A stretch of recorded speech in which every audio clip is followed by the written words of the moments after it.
Most Murray Bookchin esszéje következik, melynek címe Párizs 1968. A mindennapi élet minősége. Az 1968-as májustól júniusig tartó felkelés az 1871-es párizsi kommun óta az egyik legfontosabb esemény volt Franciaországban. A megmozdulás sorozat nem csak a burzsóá társadalom alapjait rázta meg Franciaországban, hanem példátlan jelentőségű kérdéseket és megoldásokat is felvetett az ipari társadalommal kapcsolatban. A kérdéskör alapos tanulmányozást és részletes megvitatást érdemel a világ forradalmárai részéről. A május-júniusi felkelés egy iparosodott, fogyasztásorientált országban történt. Ez az ország nem volt olyan fejlett, mint az Egyesült Államok, de lényegében ugyanabba a közgazdasági kategóriába tartozott. A felkelés szétrombolta a mítoszt, amely szerint a modern ipari társadalom gazdasága és anyagi eszközei segítségével magába tud olvasztani minden forradalmi ellenállást. A május-júniusi események megmutatták, hogy a kapitalizmus ellentmondásait és antagonizmusait a társadalmi rétegződés és az industrializmus fejlett formái nem tüntették el, csupán formáját és jellegét változtatták meg. Az a körülmény, hogy a felkelés mindenkit váratlanul ért, még a marxista, szituacionista és anarchista mozgalmak legkiműveltebb teoretikusait is, csak még jobban hangsúlyozza a május-júniusi események jelentőségét, és felveti annak a szükségességét, hogy újból megvizsgáljuk a forradalmi nyugtalanság forrásait a modern társadalomban. A párizsi falfeliratok hatalmat a képzeletnek, tilos tiltani, holt idők nélküli életet, soha se dolgoz, sokkal mélyrehatóbb betekintést nyújtanak ezekbe a forrásokba, mint az a sok kötetnyi elmélet, amit a múltból örököltünk. Ezekben a megmozdulásokban világosan megmutatkozott, hogy egy korszak végén járunk. Sőt, már átléptük az új korszak határát. A forradalom hajtóerői manapság, legalábbis a világ iparosodott felén, már nem pusztán az anyagi jellegű szükségletek és hiányok, a mindennapi élet minősége, az élmény felszabadításának igénye, az ember saját sorsának irányítására tett kísérlet ugyanolyan súllyal esik latba. Nincs túl nagy jelentősége annak, hogy a feliratokat Párizsban kezdetben csak egy szűk kisebbség mázolta a falra. Mindabból, amit láttam, számomra nyilvánvaló, hogy a feliratok, amelyekkel ma számos könyv foglalkozik, sok ezer párizsi képzeletét ragadták meg. A feliratok a város forradalmilag érzékeny pontját érintették. A spontán többségi mozgalom. A felkelés többségi mozgalom volt abban az értelemben, hogy a francia társadalom osztálykorlátait szinte kivétel nélkül átvágta. Nem csak diákok és munkások vettek benne részt, hanem műszaki szakemberek, mérnökök és papi személyek is a társadalom szinte minden rétegéből, az ipari és a kereskedelmi bürokrácia. Magával ragadott diplomásokat és munkásokat, értelmiségieket és futballistákat, tévébemondókat és metrómunkásokat. Még a párizsi rendőrség sem maradt érintetlen, és szinte biztos, hogy hatással volt a francia hadsereg sorkatonáinak hatalmas tömegeire. A felkelést eredetileg az ifjúság kezdeményezte. Az egyetemi diákság körében kezdődött, majd a fiatal ipari munkásság, a munkanélküli ifjúság és a bőrösök, a város úgynevezett deviáns fiataljai folytatták. Különösképpen ki kell emelnünk a középiskolai diákok és a serdülő ifjúság szerepét. Ezek a gyerekek gyakran az egyetemi diákoknál is nagyobb bátorságot és határozottságot mutattak. De a mozgalom az idősebbeket is magával ragadta, kék és fehér galléros munkásokat, műszaki szakembereket és diplomásokat. bár kibontakozását tudatos forradalmárok segítették, különösen olyan anarchista irányultságú csoportok, amelyeknek létezéséről még csak halvány sejtelme sem volt senkinek, a felkelés áramát, mozgását a spontaneitás jellemezte. Senki sem hívta egybe előre, senki sem szervezte, senkinek sem sikerült magához ragadnia az irányítást. Karneváli hangulat uralta a május-júniusi napokat, feltámadt a szolidaritás, a kölcsönös segítség az emberek körében, valóban a személyiség ébredt magára, és kereste az önkifejezést, amire a kommun óta nem volt példa Párizsban. Az emberek szó szerint újból felfedezték önmagukat és embertársaikat, illetve újraalkották önmagukat. Számos ipari városban a munkások elbarikádozták a tereket, vörös zászlókat tűztek ki, mohón olvastak és minden röplapot megvitattak, ami a kezükbe került. Valami lázas életvágy ragadta el az emberek millióit, olyan érzések ébredtek fel bennük, amikre sohasem hitték volna képesnek magukat. Eleddig elképzelhetetlennek hitt öröm és lelkesültség. Megeredtek a nyelvek, különös élességre tettek szert a szemek és fülek. Mindenütt énekszó zengett. Régi nóták új, gyakran trágár változatai. A gyárak csarnokait sok helyen táncteremmé alakították. Az oly sok francia fiatal életét megkeserítő szexuális gátlások néhány nap alatt leomlottak. Nem volt ez egy komoly forradalom, egy puccs, amit egy szervezett párt, egy forradalmi élcsapat tervez és irányít. Szellemes volt, és ironikus, találékony és kreatív, éppen ebben rejlett ereje, az önmozgósításra való hatalmas képessége, ezért volt olyan ragályos. Az emberek nagy része túllépett azokon a szűk határokon, amelyek akadályozták szociális látóképességét. A forradalom diákok ezreiben rombolta le azt a fontoskodó, mindenbe belekotnyeleskedő diáköntudatot, azt a fellegekben járó kiváltságos lelkiállapotot, amit Amerikában a position paperök és a kutatási anyagok begyöpösödött szociológus kotlása szemléltet. Azok az emberek, akik mint munkások érkeztek Sansiébe, az akcióbizottságokba, megszűntek munkásnak lenni, forradalmárok lettek, és azok az emberek, akik eddig életüket egyetemeken, gyárakban és hivatalokban töltötték, pontosan ennek az új identitásnak az alapján tudtak szabadon együttműködni, tapasztalatot cserélni és közös akciókban részt venni, kitörölve magukból társadalmi helyzetük és származásuk tudatát. A felkelés létrehozta saját osztály nélküli, hierarchiamentes társadalmának kezdeteit. Elsődleges feladatának tekintette, hogy ezt a minőségileg új hatalmat az egész országra, a francia társadalom minden sarkára kiterjessze.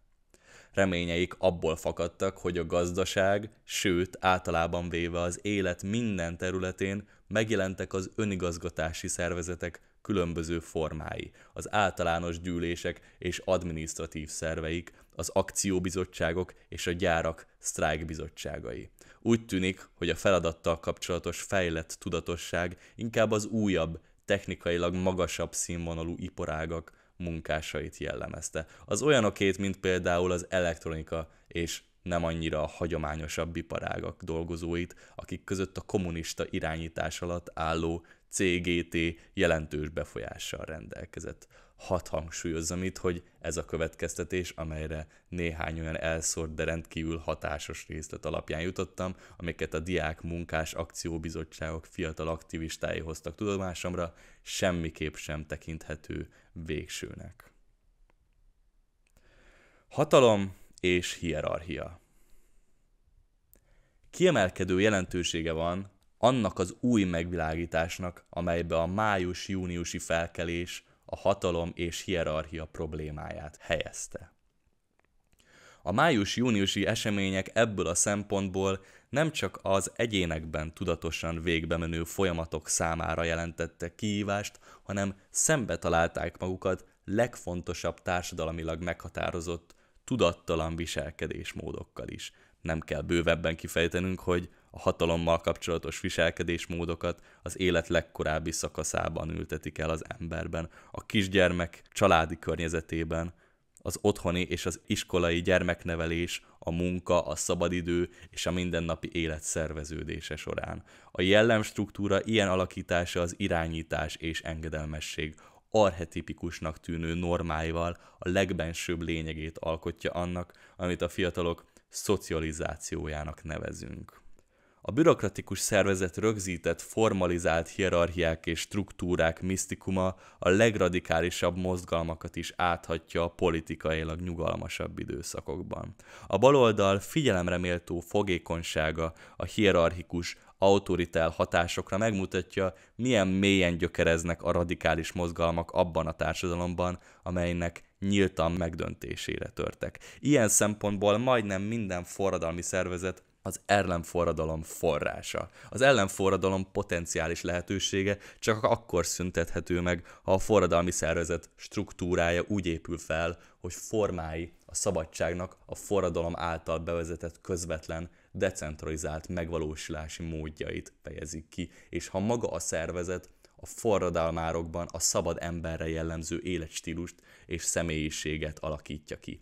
Csak ekkor lehetséges, hogy a forradalmi szervezet feloldódjon a forradalomban, hogy beleolvadjon annak új, közvetlenül demokratikus társadalmi formáiba, ahogy a sebvarró cérna szívódik fel a gyógyuló sebben. A forradalom kitörése elmetszi az inakat, amelyek a régi rendben a hatalmat és hierarchiát összetartották. A forradalom legbensőbb lényegéhez tartozik, hogy a tömegek egyik pillanatról a másikra belépnek a politikai arénába. A forradalom a közvetlen cselekvés legfejlettebb formája. A közvetlen cselekvés továbbá normális időkben a forradalmi cselekvés nélkülözhetetlen első lépcsője. A hierarchia bevett keretei között megvalósuló politikai tevékenységet mindkét esetben az alulról jövő társadalmi törekvés helyettesíti.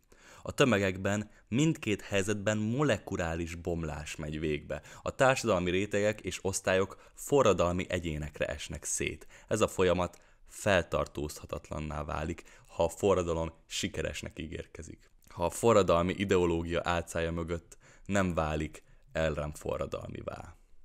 Minden formula, minden szervezet, minden jól kipróbált program utat kell, hogy engedjen a forradalom követeléseinek. Nincs olyan elmélet, sem program vagy párt, amely fontosabb lenne magánál a forradalomnál.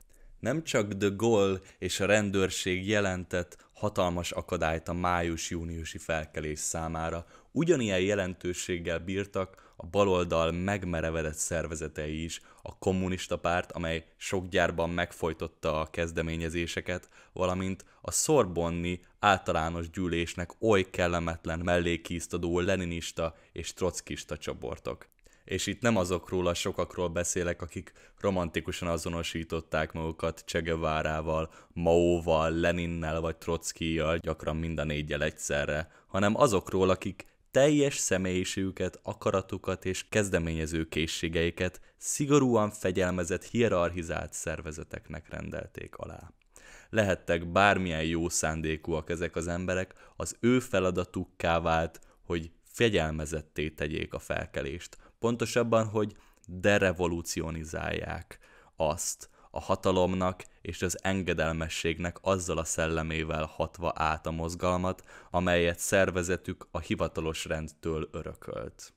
A magasan szervezett organizációkban való részvétel, vagyis az olyan szervezkedésekhez tartozás, amelyek valójában pontosan a forradalmárok által kikezdett társadalmi rendszert képezték le, táplálta a forradalomnak, hatalomnak és az engedelmességnek ezt a szellemét, mely végül parlamenti mesterkedésekhez, titkos pártvezetőségi gyűlésekhez vezetett, majd a szabadság forrongásokban született forradalmi formáinak ellenőrzésére tett kísérletekbe torkollott.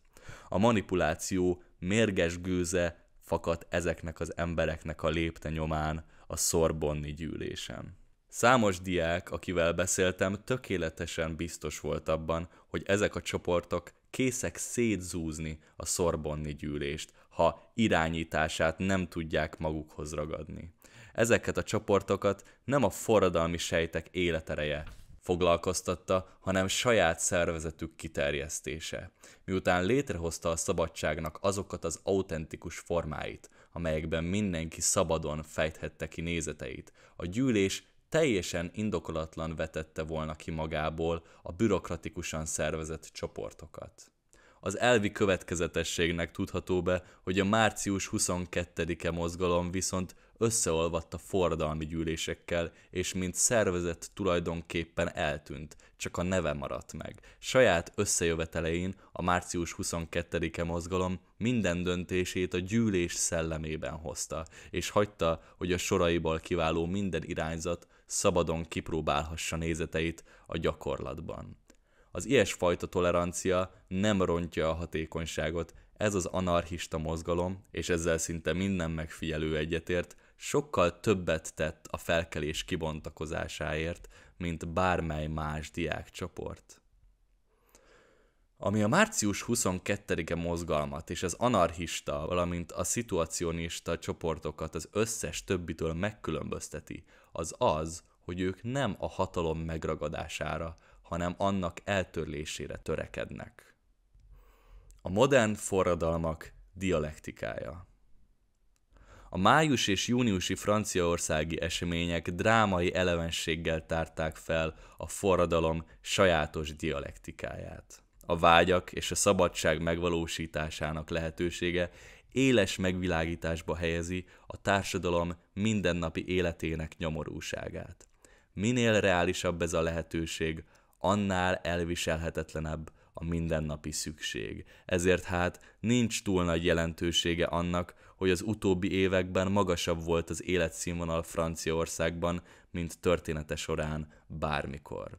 Az anyagi bőségnek ez a burzsóázia által megvalósított, szélsőségesen kifacsarodott formája nem jelez mást, csak hogy létrejöttek a szabadság anyagi alapjai, hogy túlérettek az új felszabadult élet megteremtéséhez szükséges technikai feltételek. Ma már világos, hogy ezek a lehetőségek, még ha sokak által észrevétlenül is, de régóta ott kísértettek a francia társadalomban.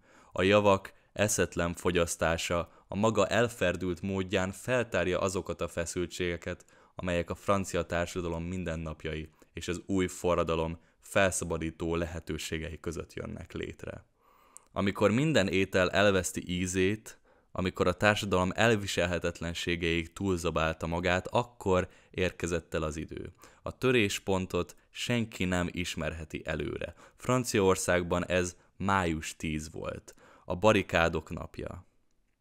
Az a nap, amely az egész ország lelkét felkavarta, és felvetette a kérdést a munkásokban, ha a diákok, a burzsőjök gyerekei meg tudják tenni, akkor mi talán nem? Ma már világos, hogy molekuláris változások mentek végbe Franciaországban, a legtudatosabb forradalmárok számára is láthatatlanul. Egy olyan folyamat, amelynek során a barikádokon zajló események forradalmi tetté kristályosodtak. Május 10 után a mindennapi élet középszerűsége és a felszabadított társadalom lehetőségei között létrejött feszültségek a világtörténelem legnagyobb általános sztrájkjában robbantak ki. A sztrájk kiterjedtsége megmutatja, hogy a francia társadalom szinte minden rétege mélyen elégedetlen volt. És hogy a forradalom nem csak egy osztályra támaszkodott, hanem mindenkire, aki úgy érezte, hogy az élet becsapta, megtagadta és kifosztotta. A forradalmi lökést épp egy olyan réteg adta meg, amelynek mindegyik másnál jobban kellett volna azonosulnia a fennálló renddel. A fiatalok. Az ifjúság volt az, amely de Gaulle-i civilizáció anyatején nőtt fel, amely nem tapasztalhatta meg a háború előtti világ, úgy, ahogy vonzó színei és az új élet sivársága közötti különbséget. Ebben az anyatejben azonban nem volt elég táperő. Képessége, hogy beolvasszon és együttműködésre késztessen, valójában gyengébb volt, mint ahogy azt a francia társadalom bírálói közül sokan sejtették. A felnőtt társadalom, különösen a fiatalok, nem tudott ellenállni az élet utáni vágynak. Nem kevésbé fontos az a körülmény sem, hogy az amerikai fiatalokhoz hasonlóan a francia fiatalok életét nem nehezítették soha olyan terhek, mint amilyenek a gazdasági visszaesés évei voltak. Sem az anyagi biztonság iránti igény, amely szüleik életét meghatározta. A fiatalokat nem tévesztette meg a francia mindennapok uralkodó valósága. Annak látták, ami sivár, visszataszító, egoista, álszent és lélekpusztító. Maga a puszta tény, a fiatalok felkelése mindennél terhelőbb bizonyíték arra nézve, hogy a rendszer képtelen saját elvei alapján működni. A de Gaulle-i társadalom félelmetes belső hanyatlása, a forradalmat magát, jócskát megelőző széthullás olyan formákat öltött, mely nem illett bele a forradalom egyetlen hagyományos, gazdasági szempontú meghatározásába sem. Sokan írtak már a francia társadalomban uralkodó fogyasztói szemléletről, és ugyanúgy arról is, hogy ez a társadalom mobilizációnak egy erkölcsileg romboló hatású formája. Abban a körülményben, hogy tárgyak, áruk léptek az egyház, az iskola, a tömegkommunikáció és a család által képviselt kötelékek helyébe, a sejtetnél sokkal nagyobb társadalmi bomlás bizonyítékát kellett volna látnunk. A tradicionális osztályöntudat gyengülése a munkásosztály körében mindenkit meggyőzhetett volna arról, hogy itt nem egy kisebbségi osztályforradalom, hanem egy átfogó társadalmi forradalom feltételei érlelődnek. A lumpen értékek terjedése az öltözködésben, a zenében, a művészetben és az életvitelben a francia fiatalok között fényes bizonyítékul kellett volna szolgálnia arra, hogy a szokásos politikai tiltakozás külszíne alatt a káosz és a közvetlen cselekvés lehetősége van kibontakozóban. És akkor, amikor Franciaország a példátlan anyagi bőség korszakába lépett, jócskán fonákjára fordítva a dialektikus iróniát, beindult a deburzsóalizálás folyamata. Pontosan akkor, amikor az államkapitalizmus látszólag jobban beépült a társadalmi struktúrába, mint bármikor a közelmúltban, de Gaulle minden személyes népszerűsége ellenére kezdetét vette az intézmények lebomlásának folyamata. A szürke valóság és a felszabadító lehetőségek közötti feszültségek pont akkor növekedtek meg, amikor úgy tűnt, hogy a francia társadalom 1920 óta legnyugalmasabb korszakát éli. Amikor úgy tűnt, hogy a burzsóá társadalom igazságai szilárdabban állnak a lábukon, mint valaha is a köztársaság történetében, akkor öltött legnagyobb méreteket az elidegenedés. A dolog lényege az, hogy a társadalmi nyugtalanságot keltő tényezők minőségileg megváltoztak. A lemondás, a szükség, a túlélés kérdésének helyébe azok a problémák léptek, amelyeket az élet, a bőség és a vágy vett fel. A francia álmot az amerikai álomhoz hasonlóan kikezdte az erózió, lehullott a misztikus fátyol. A burzsóá társadalom mindent megadott, ami tőle tellett, és csak olyan eszközökkel adott, amelyekkel egyáltalán adni volt képes, értelmét vesztett, agyontompító munkával megszerzett, értéktelen kacatok tömegét. A májusi-júniusi felkelés során maga az élmény vált mozgató erővé, a kreativitás forrásává, nem pedig egy forradalmi élcsapat vagy valami jól bevált program. És ennek így kellett lennie. Nem csak az a természetes, hogy egy felkelés spontán módon tör ki, ez minden nagyobb forradalomra jellemző volt a történelemben, hanem az is, hogy a kibontakozás ugyanúgy spontán módon történik. Ez azonban aligha jelenti azt, hogy az események bekövetkezése előtt a forradalmi csoportok némeságra lennének kárhoztatva. Amennyiben van elképzelésük vagy javaslatuk, kötelességük ezt nyilvánosságra hozni, de a forradalom által manipulatív célokra létrehozott politikai formákat használni, a forradalom háta mögött titokban ügyködni, a forradalommal szemben bizalmatlanságot kelteni, és a helyére a dicsőséges pártot állítani, eszetlenül bűnös és megbocsátatatlan cselekedet. A politikai szervezetek vagy felolvadnak végül a forradalomban, vagy öncélúvá, vagyis elkerülhetetlenül a bürokrácia, a hierarchia és a rabszolgaság forrásaivá válnak. Megszüntetni a forradalom spontaneitását, megtörni az önmobilizáció és az önemancipáció folyamatosságát, figyelmen kívül hagyni az önt, azért, hogy a folyamatot a múltból kölcsönzött szervezetek és intézmények közvetítsék, egyet jelent a forradalom felszabadító céljainak érvénytelenítésével. Ha a forradalom nem alulról indul, ha társadalmi alapjait nem szélesíti addig, ahol már egyé válik magával a társadalommal, akkor nem lesz más, mint egy egyszerű puccs. Ha a forradalom nem olyan társadalmat szül, amelyikben az egységek uralják a mindennapi életüket ahelyett, hogy a mindennapok uralkodnának rajtuk, akkor nem más, mint ellenforradalom. Csak akkor következhet be a társadalmi felszabadulás, ha az egyidejűleg önfelszabadítás is, ha a tömegmozgalom egyben öntevékenység, ami magában foglalja a legmagasabb fokú individualizációt és a személyiség felébredését. Az alábbi forradalmi helyzetet előkészítő molekuláris mozgásban, a forradalmat előrevívő önmozgósításban, a forradalmat konszolidáló örömteli légkörben, mindezekben az egymást követő szakaszokban egy permanens individualizációs folyamat megy végbe, amelyben feloldódik a hatalom, és korunk lehetőségeivel szinte esztétikai összhangban tágul a személyes élmény és a szabadság. Ahogy azt a franciaországi események megmutatták, forradalmi korunk elsőrendű kötelessége, hogy ezeket a folyamatokat megértse és kifejezze, hogy elősegítse a kibontakozásukat és kitűzze a következő gyakorlati feladatokat. Továbbá, hogy egy egységes álláspont felől közelítse meg azokat az ideológiai mozgalmakat, amelyek a forradalmi mozgások ellenőrzésére törekednek.